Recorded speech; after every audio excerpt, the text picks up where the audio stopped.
you.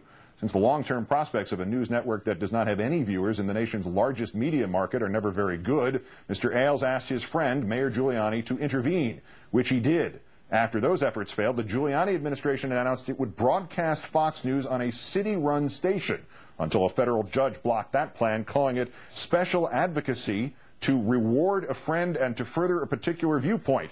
Fox News and Time Warner Cable eventually agreed to terms the following year. Some might now wonder if Fox News is paying Rudolph Giuliani back. The close special relationship has continued, Mr. Giuliani attending the White House Correspondents' Dinner this year as a guest of the News Corporation. There he is with the CEO, Rupert Murdoch, on the left. And here he is at the same event with Mr. Ailes, or as you see in the lower right hand of your screen, the back of Mr. Ailes' head as the table was seated.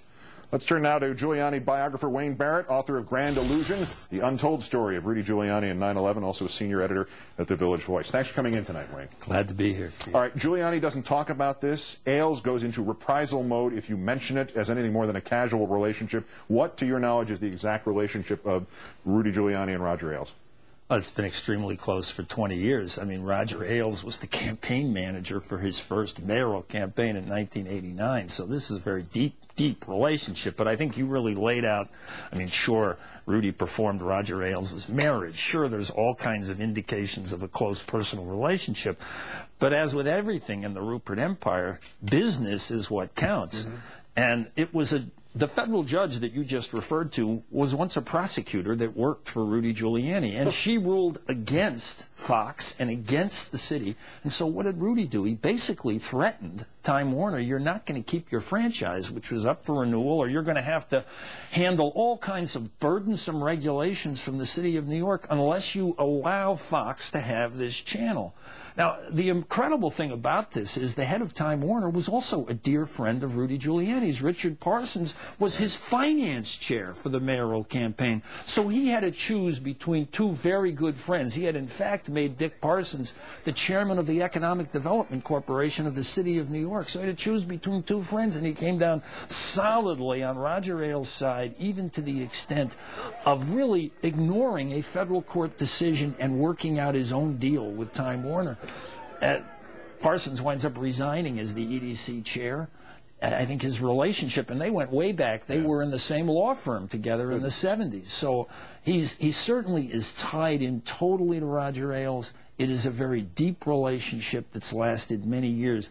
The funny thing about Judith Regan's complaint is that she doesn't refer to Roger Ailes by name for the first 16 pages, right? She refers to the senior executive of the company who insisted that she not come clean on things that might affect Bernie Kerik and Rudy Giuliani.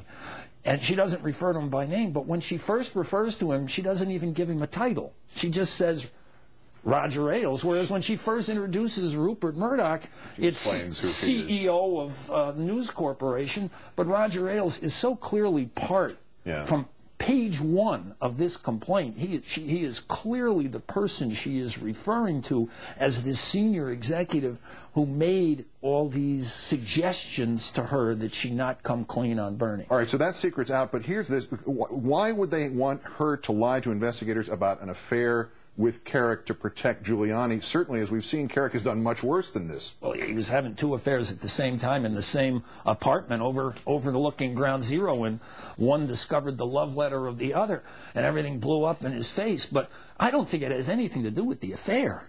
It has everything to do with what she learned as a very smart woman who was in Bernie's company for a very long period of time. All you have to do is look at the indictment. There are counts in the indictment of Bernie Kerik that appear to come from Judith Regan. I mean, there's this count in the indictment of $75,000 that he took for the foreword for a book that she edited that was supposed to be given to charities, the Widows Fund for Police and Fire, that instead he deposited in a secret account, a company that nobody knew about. But she had to know about it because that's how the checks came back, as deposited in that account. Speaking of knowing about it, and I'm almost out of time, so be as brief as you can on this.